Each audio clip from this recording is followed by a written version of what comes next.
Assalamu alaikum. The Lahore Ahmadiyya community welcomes you to its broadcast today. I always remind friends and brothers that this community was founded by Hazrat Mirza Ghulam Ahmad Sahib, and we believe that the Holy Prophet Muhammad was the last prophet, and after him, no new or old prophet can come. Hazrat Mirza Ghulam Ahmad's claim was written, inscribed on his tombstone by Hazrat Maulana Nuruddin, and it said, Mirza Ghulam Ahmad, landlord of Qadian, Mujaddad of the 14th century of Hijrah, and promised Messiah and Mahdi. So that was his claim. And he believed, and we believe, that no verse is missing from the Holy Quran. Some people say that some verses have been left out of the Holy Quran. He rejected it, we reject it. Some people say some verses of the Holy Quran have been abrogated. He rejected it, and we reject it. And that anyone who recites the kalima is to be regarded as a Muslim. The Holy Prophet Muhammad said, if one person recites the kalima and another person who recites the kalima calls him a kafir, a heretic, then that caller goes out of the fold of Islam. The Holy Prophet Muhammad was so strict about it. We are going through the Holy Quran verse by verse, even word by word. And we got as far as Al-Baqarah chapter 2, verse 50. And as it deals with the flight of the Israelites from Egypt, I thought it would be interesting to see what the Old Testament says about it. And we went through the description in the Old Testament, but there was also some elaboration on it that we saw yesterday. So let us see what the Holy Quran says about this. This is chapter 2, verse 50. أعوذ بالله من الشيطان الرجيم بسم الله الرحمن الرحيم وإذ فرقنا يكم البحر فأنجيناكم وأغرقنا آل فرعون وأنتم تنظرون.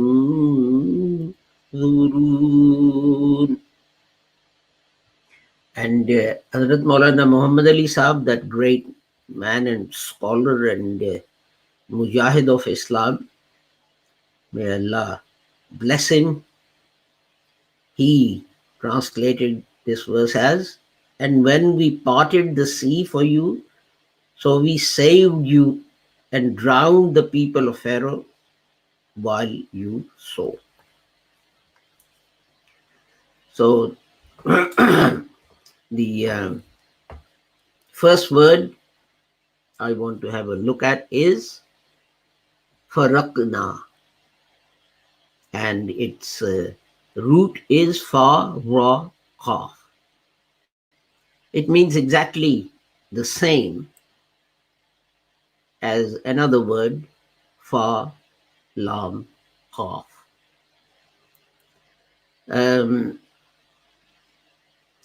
The difference is that the first one refers to, let's say, the way um, the day appears out of the night. But the other one, fa, ra, qaf, it means actually physically separating. It also means to distinguish between two things.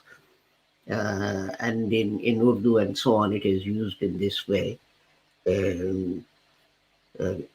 क्या तुम अच्छे आम और बुरे आम में फर्क नहीं कर सकते? Can you distinguish bad mangoes from good mangoes? Can you not distinguish bad mangoes from good mangoes? But it also means to divide, to cut. You're parting in your hair. The same word is used for that. So to distinguish, to divide, etc. And the word fariq or party comes from that, because obviously what are you doing? You're dividing people into two. And the word firqa, which means sect, that also comes from this. The great scholar Ibn Faris, he said that it signifies that you separate one thing from another. There are two things and you separate them. Like the example I gave you, good mangoes and bad mangoes. I use the example mangoes because I like mangoes. There's no other reason for that. No discrimination against any other fruit.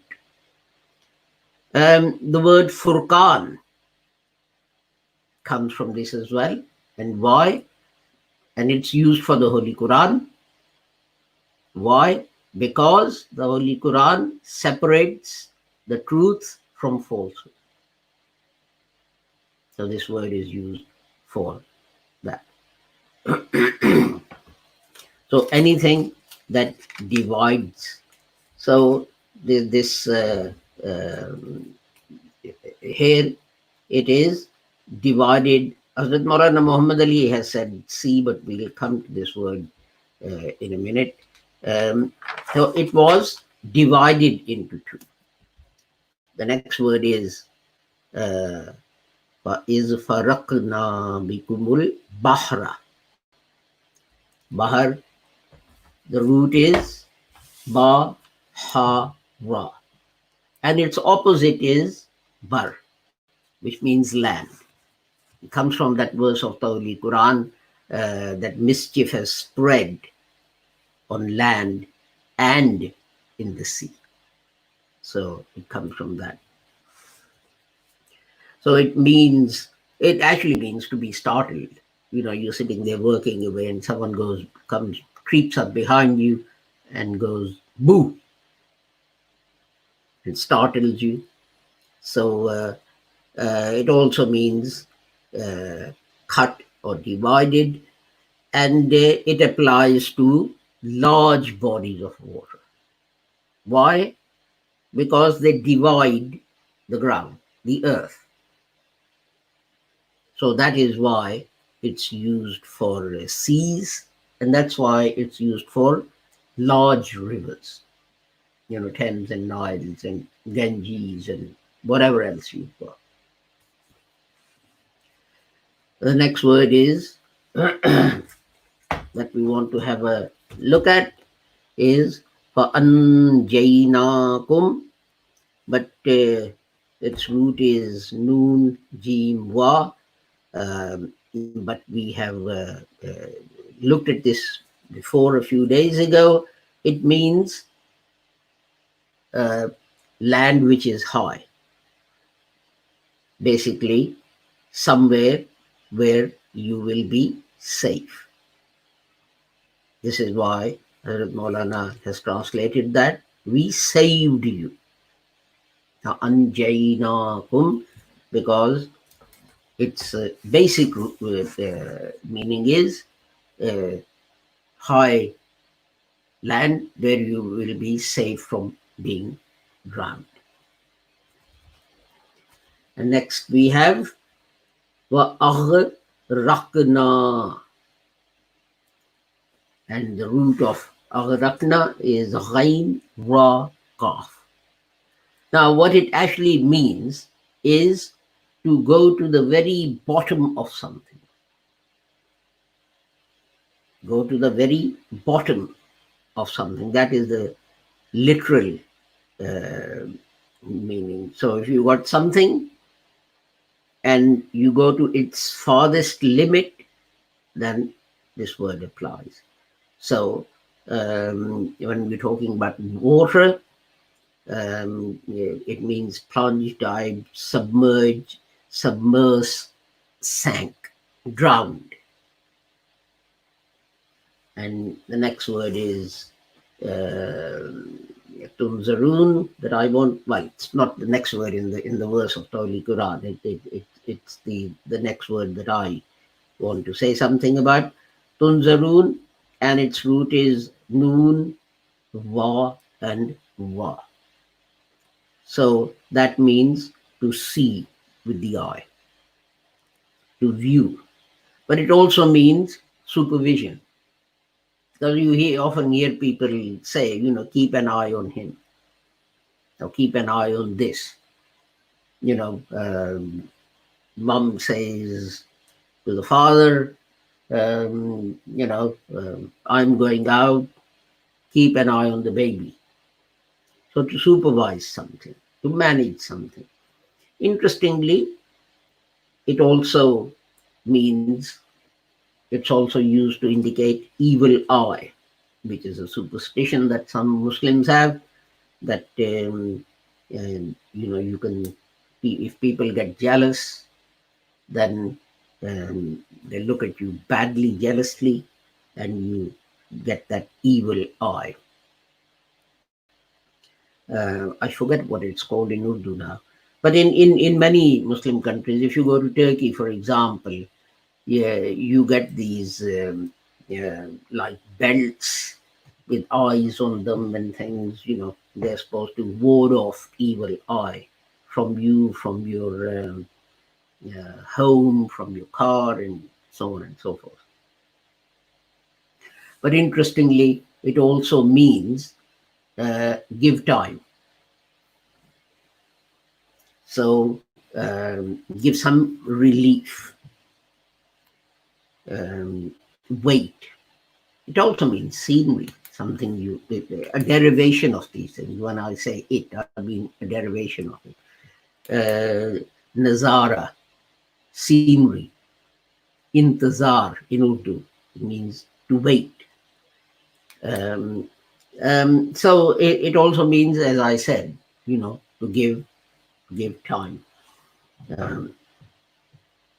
And particularly, I think, if I remember rightly, I'm speaking from memory here, if I remember rightly, when the Holy Quran talks about a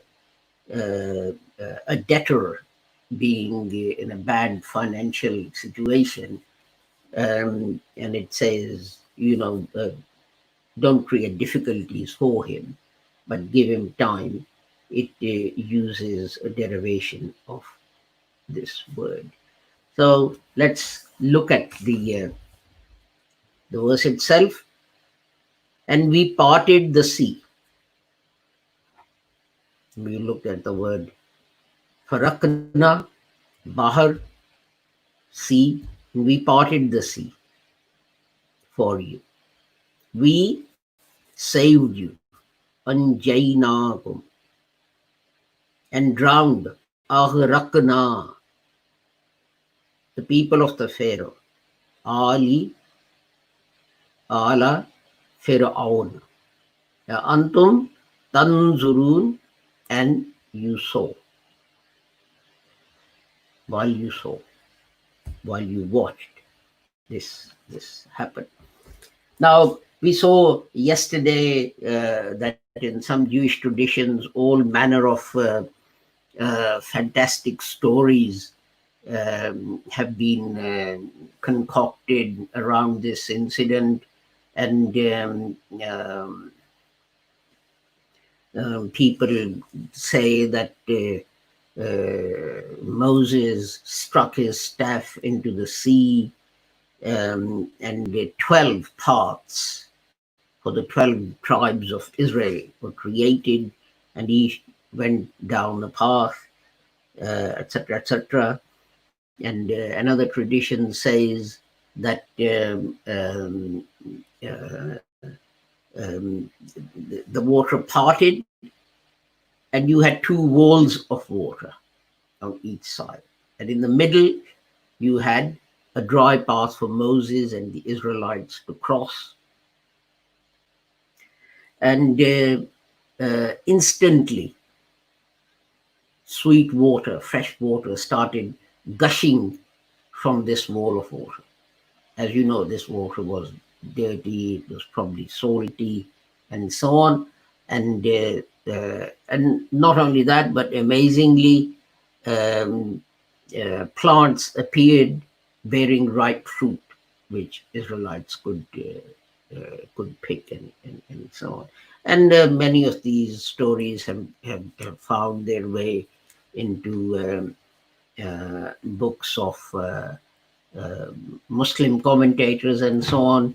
For example, Imam Ibn Kasir says that Pharaoh sat down for breakfast, and a lamb was slaughtered for his breakfast, and I think he wanted to eat its liver, and that was roasted and presented to him. And Pharaoh said, "Before I finished eating this liver, I want an army of 600,000 people ready to attack the Israelites and kill them." Now, how long does it take to eat a lamb's liver? Even if you eat very slowly, how long is it going to take? And in that short period of time, minutes, an army of 600,000 people was created for Pharaoh to attack Moses. So all these things are, I think, made up to make these things interesting. But what I always remember is, and what I always repeat to myself is this, and this was something that Hazrat Maulana Abdul Haq Vidyarthi Rahmatullah Alayh said, and that was that Quran is not a book of history, it's not a book of stories, it is God's guidance to humanity. So what you should, when you read a verse, what you should look for is guidance. What is God trying to tell me I should be doing? And of course, from this, the lesson you get is always have faith in God. You see, Moses and Israelites, they are in a hopeless situation. They, on one side, they have this huge army. Imam Ibn Kasir Rahmatullah Alayh says 600,000. Find it difficult to believe 600,000 is a lot of people. Yeah. But anyway, the front you got a well-armed huge army, and at your back, what have you got? You got the sea. If you fight the army, you'll be slaughtered. You're not disciplined. You don't have the armaments. You don't have the numbers. If you go back as slaves, you'll be treated even worse than you were treated previously, because your slave masters would know you tried something and it failed. You said God was going to help you, and no one helped you. And if you try and go into the water, you'll probably drown.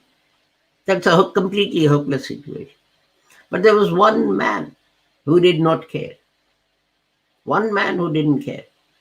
He said, and that was the Holy Prophet Moses. Why didn't he care? Because he said, God has made me a promise. And God is always true to his promises. He does not make false promises.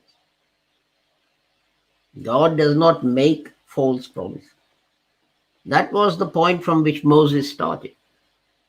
So he said, I don't care how hopeless the situation looks.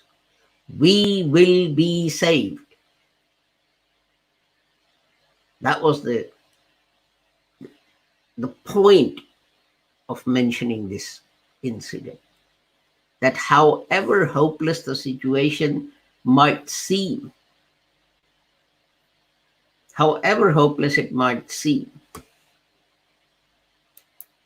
if you have faith in God and you depend on God, then he'll find a way out. The Holy Prophet Muhammad was in a similar situation. Makkans were trying to assassinate him, murder him. And the Holy Prophet Muhammad sallallahu alaihi wasallam and Hazrat Abu Bakr radhiyallahu ta'ala, they escaped from Makkah. And they went and they hid in this cave. And the Quraysh hired a tracker, a guide, who followed their steps, their animal steps and their steps. And he got to the mouth of the cave where the two were hiding. And Hazrat Abu Bakr then said, who will be a two? Who will save us now? And the Holy Prophet said, no, we are not two, we are three. Surely Allah is with us.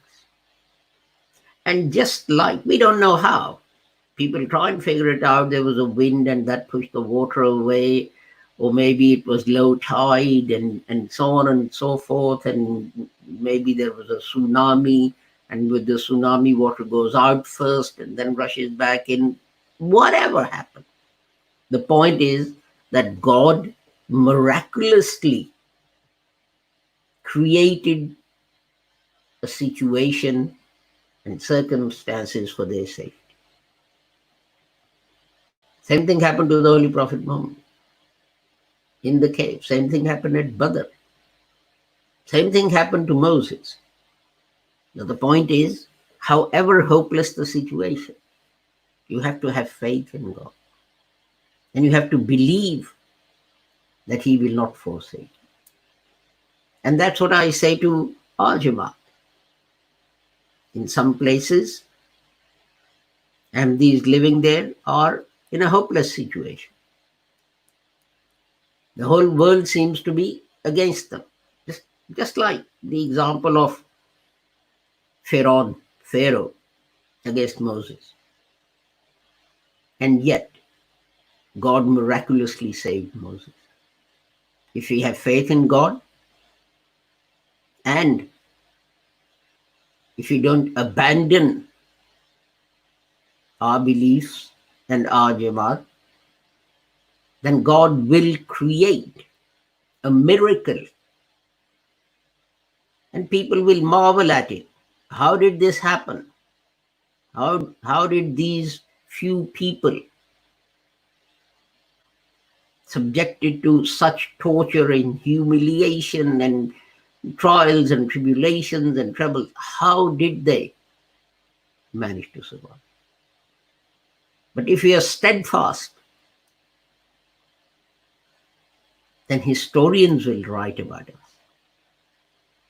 But the easy way, of course, is to say, well, let's just leave the Jamaat, deny being Ahmadis. Let's just go and join others. Yes, you can do that. Every man is free to make up his own mind.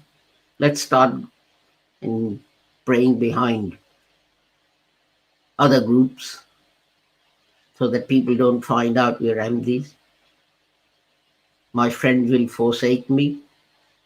Who do you want for your friend?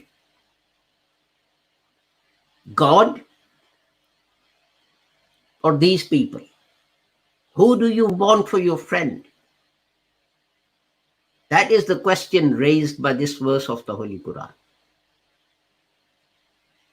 And that is the question each person has to individually answer when he thinks he is in a hopeless situation and there is no hope of help from anyone. I end with this and with the prayer that whoever you are and wherever you are, may Allah keep the whole of humanity safe and sound and free from harm. Until we meet again, Assalamu alaikum, Khuda Hafiz, and goodbye.